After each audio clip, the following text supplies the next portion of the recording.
भले लोग बेचारे अपने भीतर ही ज्यादा डूबे रहते हैं, तो बाहर जितना क्षेत्र खाली है उस पर बुरे लोगों को खुला वो मिल जाता है कि भाई चलो ये भले लोग तो बोलेंगे नहीं, हम चाहे जो कुछ मनमानी करने में स्वतंत्र हैं। इसलिए सतोगुणी व्यक्ति भीतर डूब करके अपने में सिमट जाता है जब, तब रजोगुणी व्यक्ति तमोगुणी व्यक्ति जो है बाहर निकल करके अपनी मनमानी के अनुकूल अपनी मनमानी चलाने लगते हैं। और यहां पर भी यही हुआ, जब भगवान शंकर समाधि में चले गए तो उसी समय एक असुर उत्पन्न हुआ जिसका नाम था तारकासुर। और जब तारकासुर उत्पन्न हुआ तो तारकासुर ने तपस्या किया। भगवान ब्रह्मा ने पितामह ब्रह्मा ने पूछा क्या चाहते हो, तो उसने वही आसुरी तर्क किया कि शंकर तो विराग अपने आप में डूबे हुए हैं, तो अब तो विवाह करेंगे नहीं, एक ही बार विवाह करके बेचारे संकट में पड़े, अब नहीं करेंगे, अब पूर्ण वैराग्य में स्थित है, अब विवाह की ओर उन्मुख नहीं होंगे। इसलिए ब्रह्मा ने पूछा क्या चाहते हो, बोले हम ना मरे। तो ब्रह्मा ने कहा ये तो संभव नहीं है। तो एक अच्छा महाराज अगर मरे तो बस शंकर जी का विवाह होने के बाद शंकर के बेटे से मरे और किसी से न मरे। तो उसने सोचा ना विवाह करेंगे ना बेटा होगा ना मरेंगे।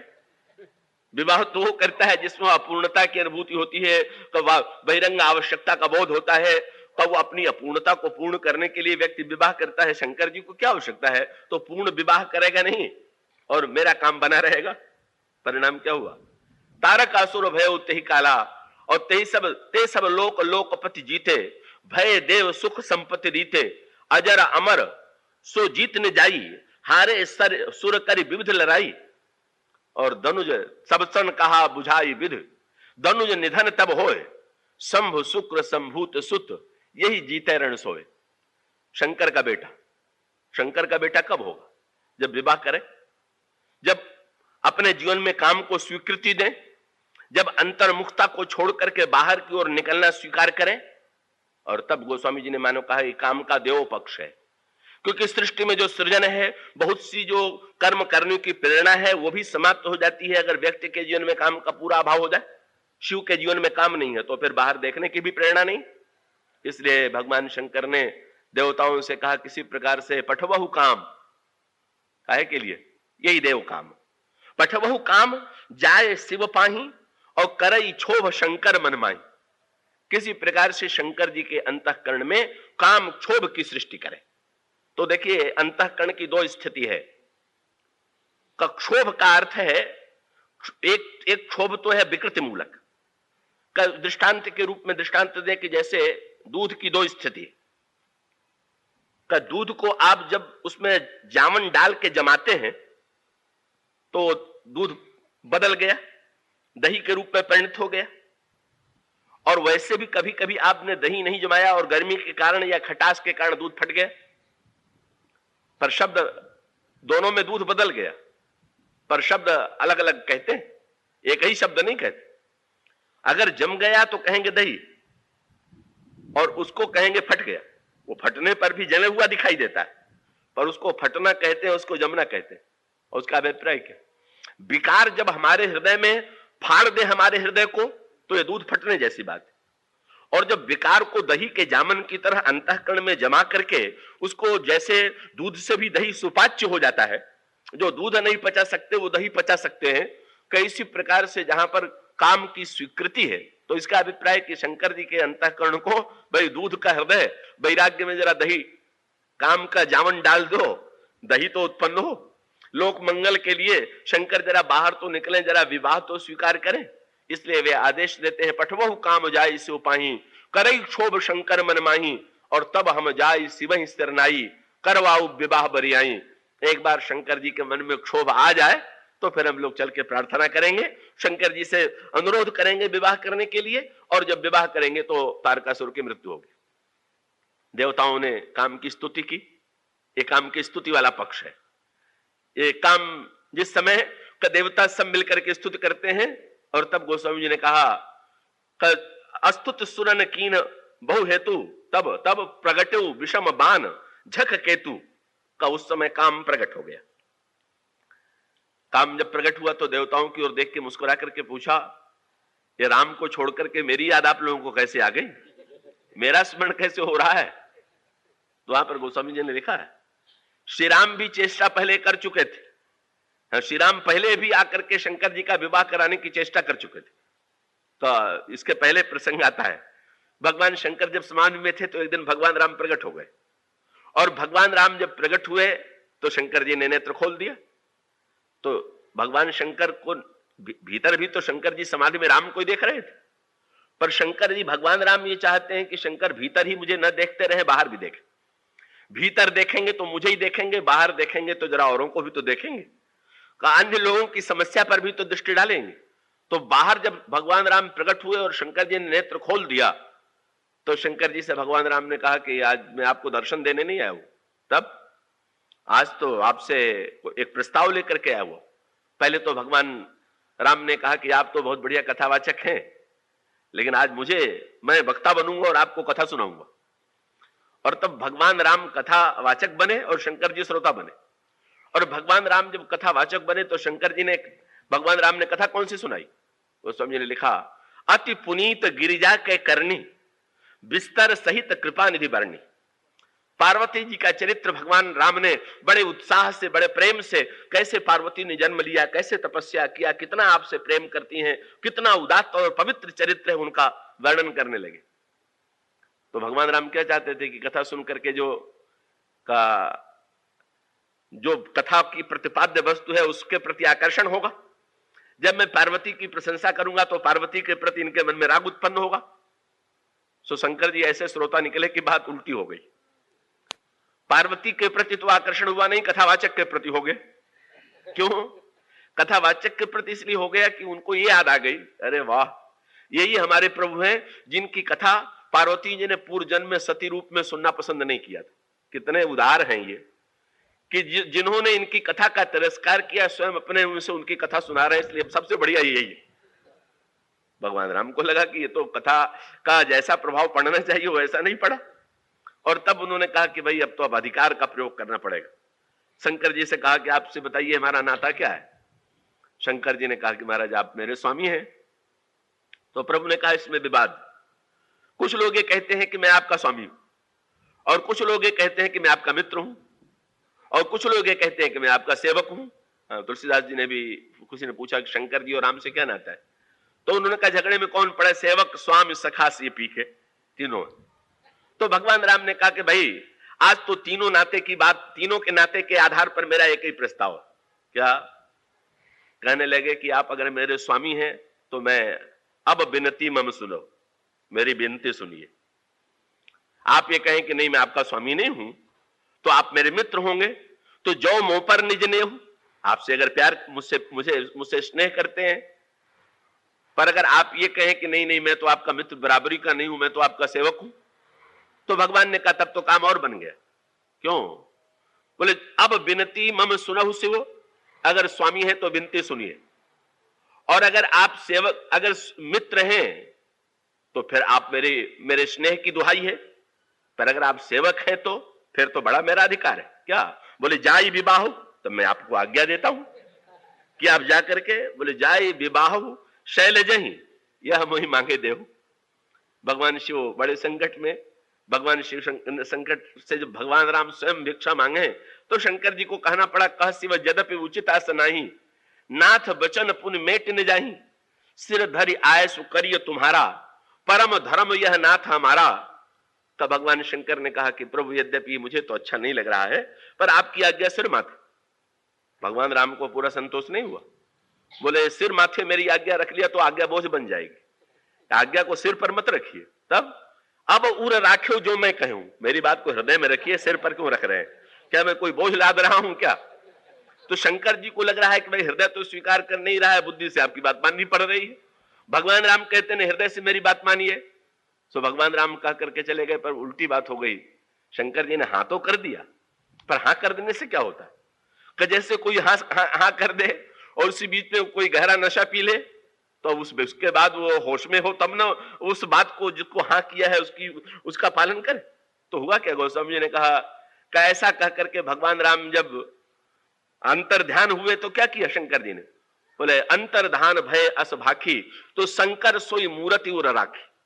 शंकर जी ने उसी रूप का ध्यान करना प्रारंभ किया और जब राम के रूप में डूबे तो पार्वती के रूप की बात भूल गई। तो देवताओं ने ब्रह्मा से कहा कि अब भाई राम से जो काम नहीं होगा वो तो अब काम से वो काम लेना पड़ेगा। अब तो काम की अपेक्षा है, चाहते वही है। यहां पर राम और काम एकाकार हो गए। जो राम चाहते हैं वही काम काम से भी कराना है, नहीं तो बहुधा काम और राम विरोधी का। ये बड़ा विस्तृत प्रसंग है, पर इस समय केवल संक्षेप में इस सूत्र को मैं इतने रूप में ले लूं कि अंत में काम से जब देवताओं ने कहा कि शंकर जी के हृदय में आप किसी प्रकार से का विवाह की इच्छा उत्पन्न कीजिए, तो लिखा हुआ है काम जो था वो खूब हंसा। गोस्वामी जी ने कहा हंस करके सुरन कही निज विपत्ति तब सुनि मन कीन विचार का संभ विरोधन कुशल मोहि बिहसी कहे वो समार। बोले मैं मरूंगा जरूर, लेकिन ऐसा कहते समय खूब हंसा। क्यों? तो पूछा गया कि मृत्यु की बात से लोग भयभीत हो जाते हैं, आप इतने प्रसन्न क्यों हैं? तो कामदेव ने कहा परहित लागी तजेजो देही, का अच्छे कार्य के लिए, लोक कल्याण के लिए मेरा उपयोग हो। तो काम का देव पक्ष वो है का जो परहित की दिशा में प्रयुक्त किया जाता है, और इस दृष्टि से देवता भी उसकी स्तुति करते हैं, और परोपकार की प्रेरणा से वो जो देव काम है वो चलता है।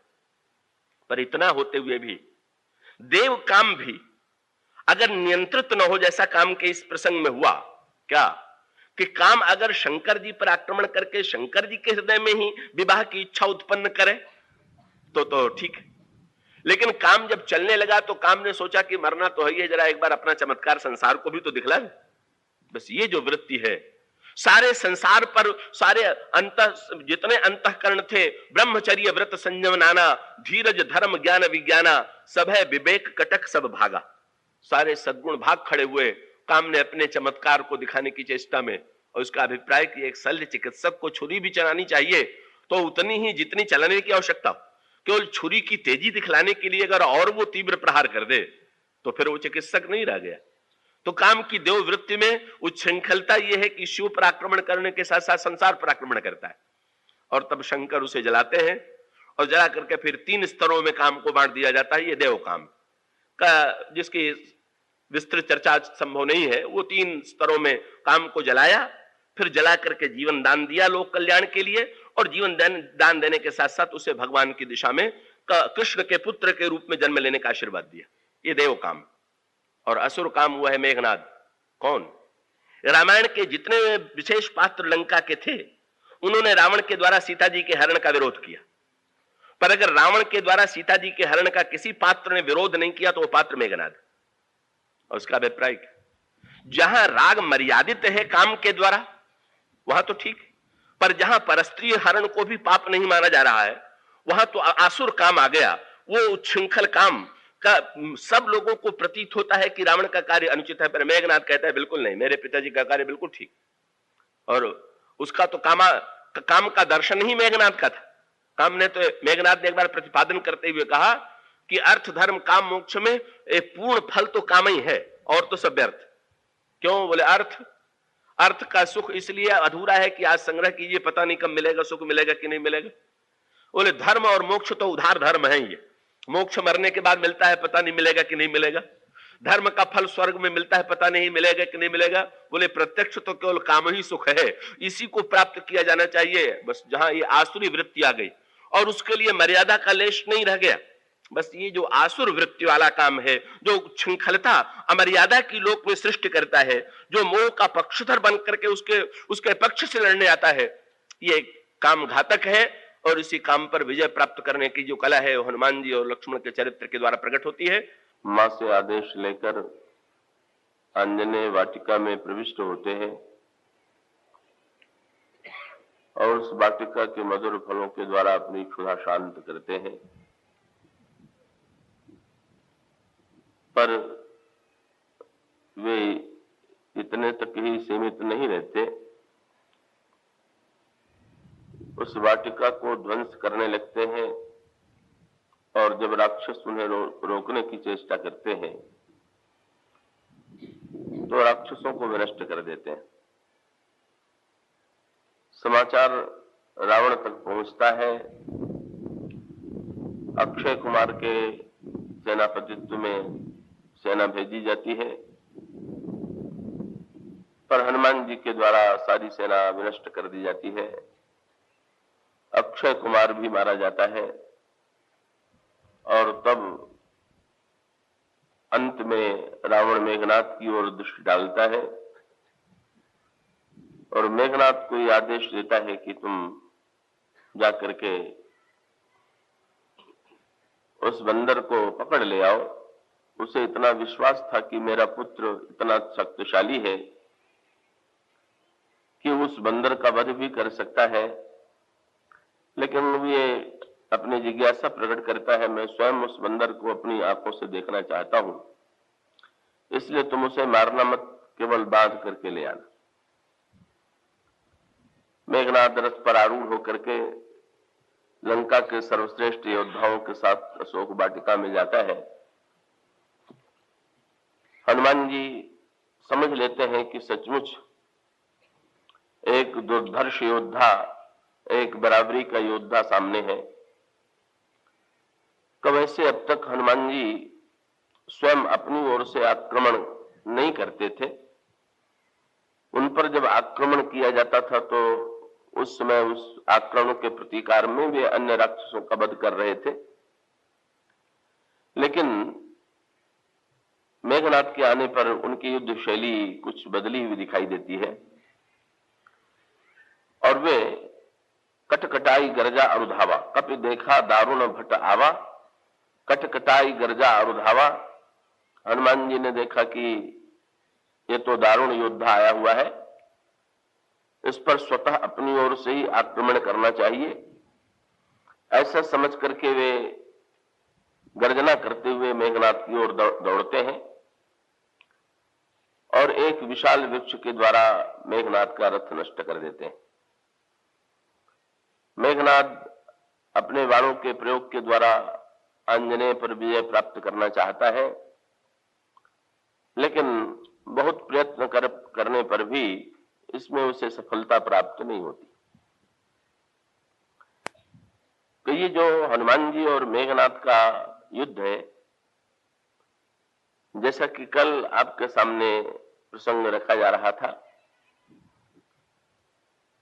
कि एक और असुर काम के जो विविध रूप रामचरितमानस में प्रस्तुत किए गए हैं,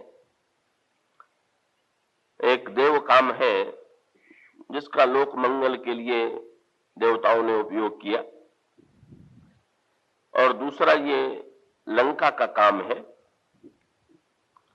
और ये जो लंका का काम है इसका जन्म होता है रावण से।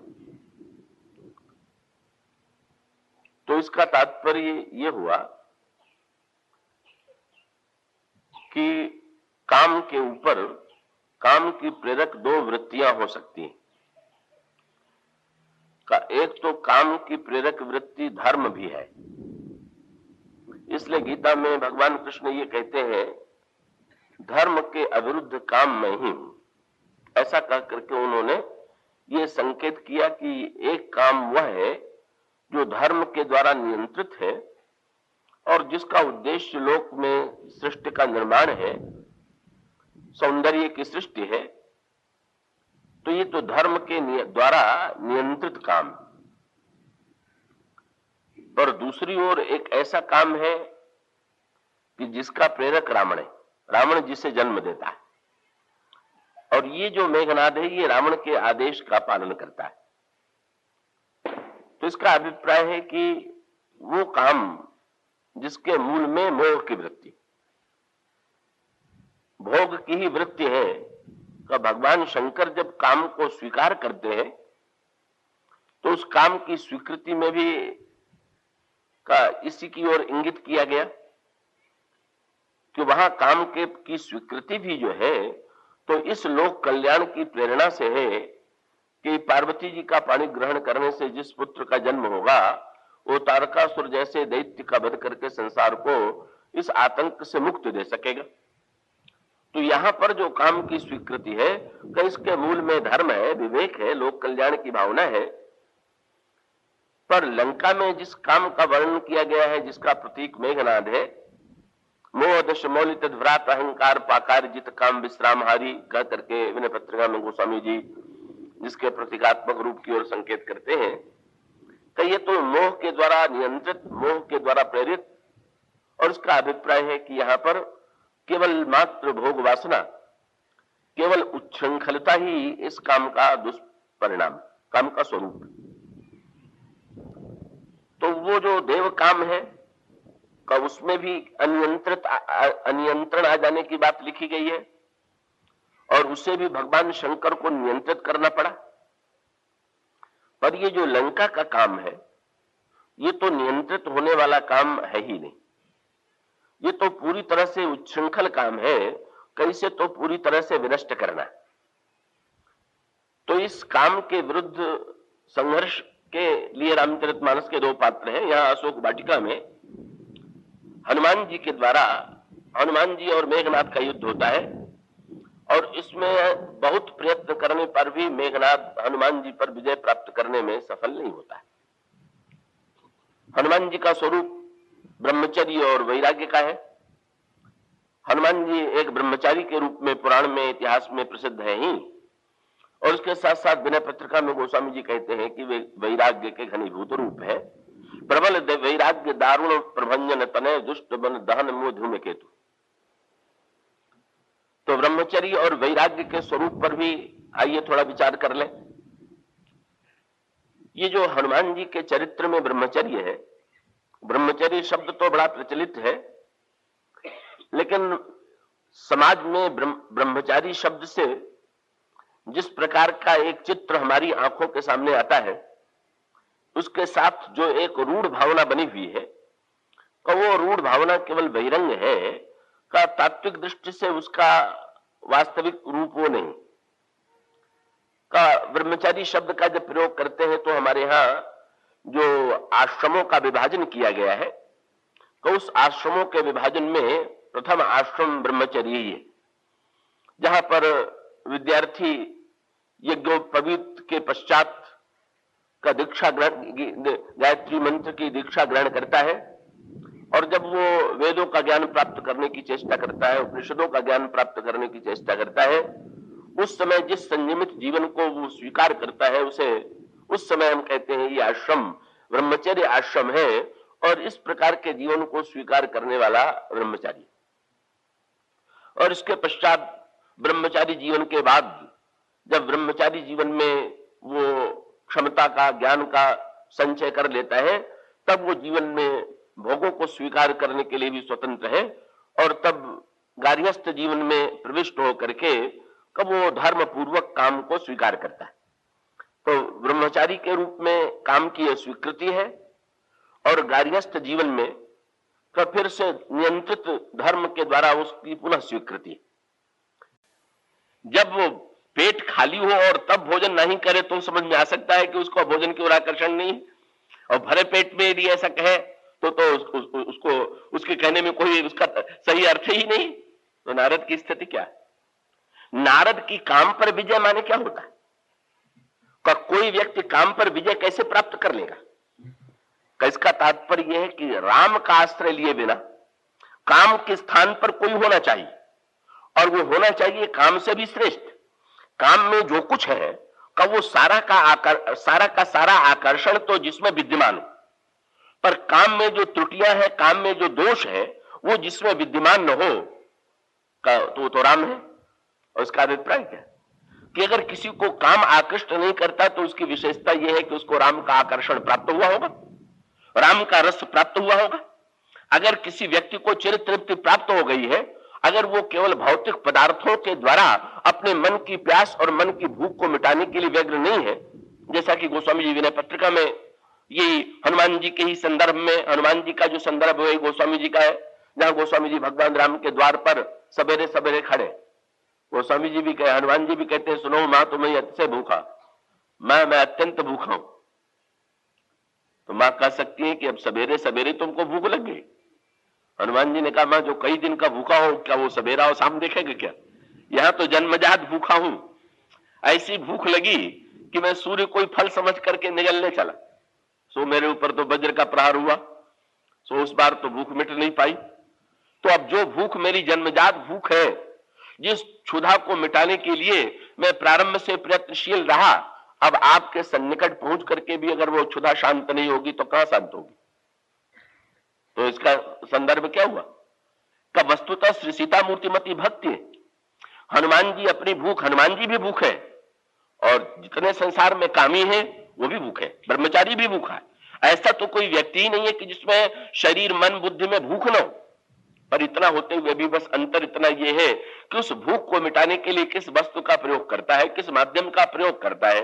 गोस्वामी जी भी इसी हनुमान जी की धारणा को पकड़ लेते हैं और भगवान राम के द्वार पर सवेरे सवेरे खड़े होकर के पुकारते हैं, क्या द्वार हो भोरही को आज।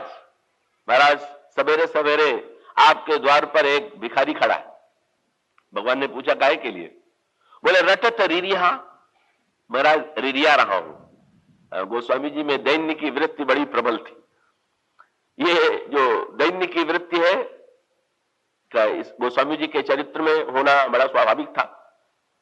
का समाज में दैन्य था वो तो था ही, लेकिन स्वयं गोस्वामी जी का जिस प्रकार से तिरस्कार हुआ, जिस प्रकार से बाल्यावस्था में भूख से व्याकुल होकर के वे भिक्षा मांगते हुए दर दर डोलते रहे, और जैसा कि उन्होंने स्वयं वर्णन किया है कि उसमें भूख से उनकी कैसी दशा हो गई थी।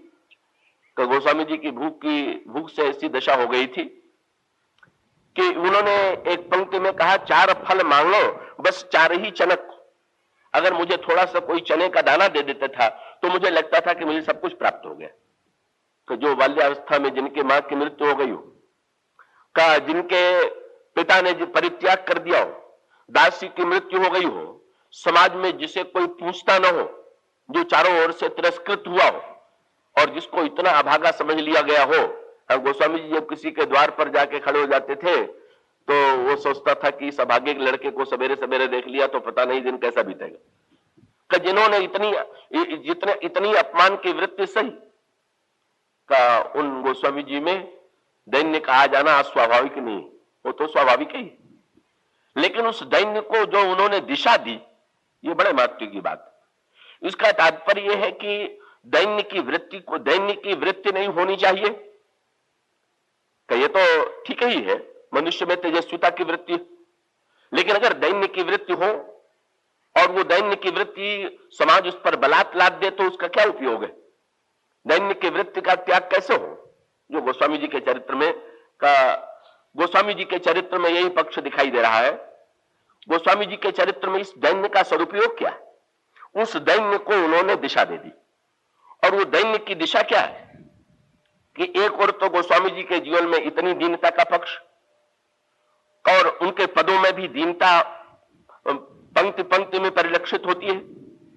गोस्वामी जी की पंक्तियों में दीनता का दर्शन होता है।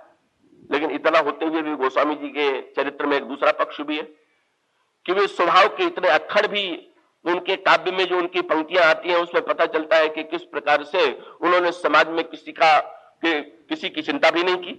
एक ऐसी भी स्थिति आती है कि जब वे अकबर की सभा में भी जाने के लिए प्रस्तुत नहीं हुए तो गोस्वामी जी ने किया क्या? यूं कह सकते हैं कि उन्होंने उसको सूत्र देते हुए दोहावली रामायण में कहा। उनसे किसी ने पूछा कि जब आप इतने दीन रहे हैं और अकबर जैसा गुणग्राही राजा अगर आपको बुलाना चाहता है तो आपको जाने में क्या हानि? तो गोस्वामी जी ने कहा कि भाई मैं दीन तो हूं, लेकिन अब इस मेरी दीनता को एक द्वार मिल गया है, और दीनता को जो द्वार मिल गया है तो उसके पश्चात अब दूसरे द्वार पर जाने की आवश्यकता नहीं। गोस्वामी जी कहते हैं भाई अब कौन मिल गया? बोले स्वार्थ परमार्थ सकल सुलभ एक ही और, द्वार दूसरे दीनता तुलसी उचित न तोर। गोस्वामी जी ने कहा भैया अब दीन बनेंगे तो केवल राम के द्वार पर बनेंगे, लोगों के द्वार पर दीन बन करके देख लिया मैंने कि लोगों के यहाँ दीन बन करके जाए तो लोग और ठुकराते हैं और प्रहार करते हैं और तिरस्कार करते हैं। इसलिए दूसरों के यहाँ जा करके दीनता से तिरस्कार बढ़ता है। इसलिए दीनता समाज के लिए दीन बन करके किसी के सामने जाना घातक है।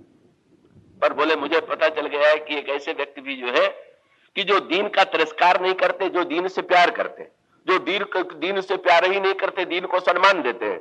यही ब्रह्मा प्रार्थना करते कहते हैं जय दीन प्यारे वेद पुकारे।